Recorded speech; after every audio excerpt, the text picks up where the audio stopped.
Bismillahirrahmanirrahim. I am Sufyan from the readers. Physics 9, Chapter 4, Lecture 11. आज का topic है force of gravitation and law of gravitation. हम chapter 5 start करेंगे, gravitation के मतलब है। The first man who came up with the idea of gravity was Isaac Newton. सबसे पहला इंसान जो ग्रेविटी की आइडिया के साथ आया था, जिसने ये सबसे पहले आइडिया दिया था, वो आइजैक न्यूटन था। It was an evening of 1665 when he was trying to solve the mystery why planets revolve around the sun। वो ये सोच रहा था कि क्यों प्लैनेट जो हैं वो सन के गिर्द रिवॉल्व करते हैं। Suddenly an apple fell from the tree. अचानक ही एक दरख्त गिर गया नीचे दरख्त से, under which he was sitting, जिसके नीचे वो बैठा हुआ था। The idea of gravity flashed in his mind. उसी वक्त ये जो ग्रेविटी का आइडिया था उसके जहन में आ गया। He discovered not only the cause of falling apple but also the cause that makes the planets to revolve around the sun. उसे पता चल गया कि ये प्लैनेट्स जो हैं वो क्यों मूव करते हैं सन के गिर्द, and the moon around the earth. This unit deal with the concepts related to the gravitation. इसके अंदर आप MCQs वगैरह या शॉर्ट क्वेश्चन याद कर सकते हैं। The force of gravitation. On the basis of his observation, Newton concluded that the force which causes an apple to fall on the earth and the force which keeps the moon in its orbit are of the same nature. उसने देखा कि उसे समझा कि जो Apple ज़मीन पे गिरा है उस पे लगने वाली फोर्स और जो वो फोर्स जो मून को रिवॉल्व करती रहती हैं ज़मीन के गिर्द, वो एक नेचर की हैं। ही फर्दर कंक्लूडेड, उसने मज़ीद ये नतीजा निकाला that they exist a force. उसने नतीजा निकाला एक फोर्स मौजूद है, ड्यू टू विच, जिसकी वजह से every body of the universe, इस दुनिया की हर चीज़ जो है, अट्रैक्ट्स एवरी अदर बॉडी, दूसरी बॉडी को क्या करती है, अट्रैक्ट करती है। He named this force the force of gravitation. इसकी डेफिनेशन है, यहाँ से याद करनी है, a force due to which से लेके यहाँ तक। तो ऐसी फोर्स जिसकी वजह से यूनिवर्स की हर चीज़ दूसरे चीज़ को क्या करती है, अट्रैक्ट करती है, उसका नाम क्या रखा गया, force of gravitation.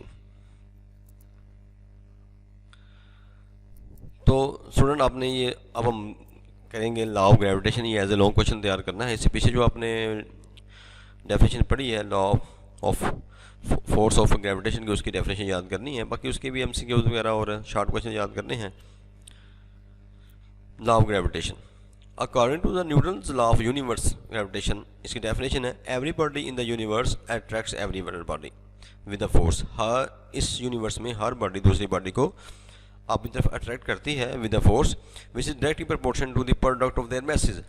In bodies के जो मैसेज हैं उनकी प्रोडक्ट के ये फोर्स क्या है, डायरेक्टली प्रोपोर्शन है, and inversely proportion to the square of the distance between their centres. इन बॉडीज़ के दरमियान जो डिस्टेंस दिया गया है, इसके स्केयर के क्या होगी, ये इन्वर्सली प्रोपोर्शन। इसका मतलब ये बनता है कि ये दो जो बॉडीज़ हैं इनका मैच जितना ज़्यादा होगा तो फोर्स ऑफ जो आपकी ग्रेविटी है, वो ग्रेविटेशन है, वो ज़्यादा होगी।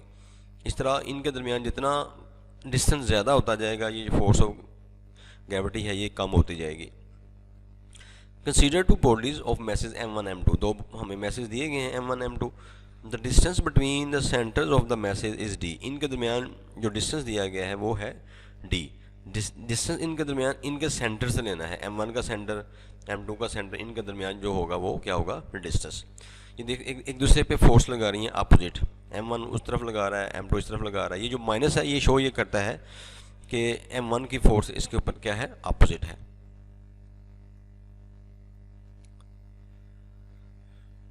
According to law of gravitation, the force of gravitation of attraction F with which the two masses M1 and M2 separated by a distance D attract each other। अब ये फोर्स जो है एक दूसरे को अट्रैक्ट कर रही है, तो F किसके डायरेक्टली प्रोपोर्शन है, M1 M2 दोनों के प्रोडक्ट के डायरेक्टली प्रोपोर्शन है। इसी तरह F इन्वर्सली प्रोपोर्शन है D स्केयर के, ठीक है। F inversely proportion F D square के, या F प्रोपोर्शन किसके है, 1/D स्केयर के। इन दोनों को कंबाइन करेंगे तो क्या बनेगा, F प्रोपोर्शन किसके बनेगा, M1 M2 divided by D square. Proportionality खत्म करते हैं तो क्या लगाते हैं, इक्वल लगाते हैं और साथ लगाते हैं constant.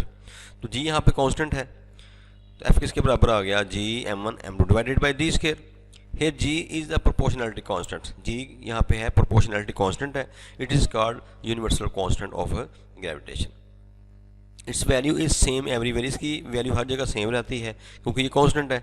In SI units its value is 6.673 multiply by 10 की पावर -11 न्यूटन मीटर स्क्वायर पर केजी स्क्वायर। एसआई यूनिट में इसकी वैल्यू 6.673 मल्टीप्लाई बाई 10 की पावर -11 है।